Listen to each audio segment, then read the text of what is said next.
अरे नाम चलता इनकर शासन प्रशासन में, अरे नाम चलता इनकर शासन प्रशासन में।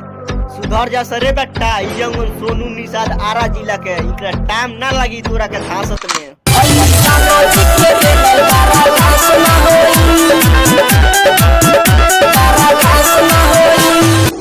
अरे नाम चलता इनकर प्रशासन में, अरे नाम चलता इनकर प्रशासन में। सुधर जा सरे बेटा, इजंगन खुगली निषाद, इनका टाइम ना लगी तो इनके धांसत में।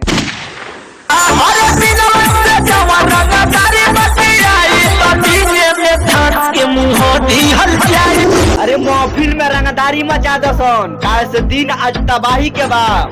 पूरा फेसबुक ग्राम इंस्टा पे स्टोरी लगा दसन, काहे से पता चल जाओ आज जन्मदिन हमरा राजकुमार निषाद भाई के बा।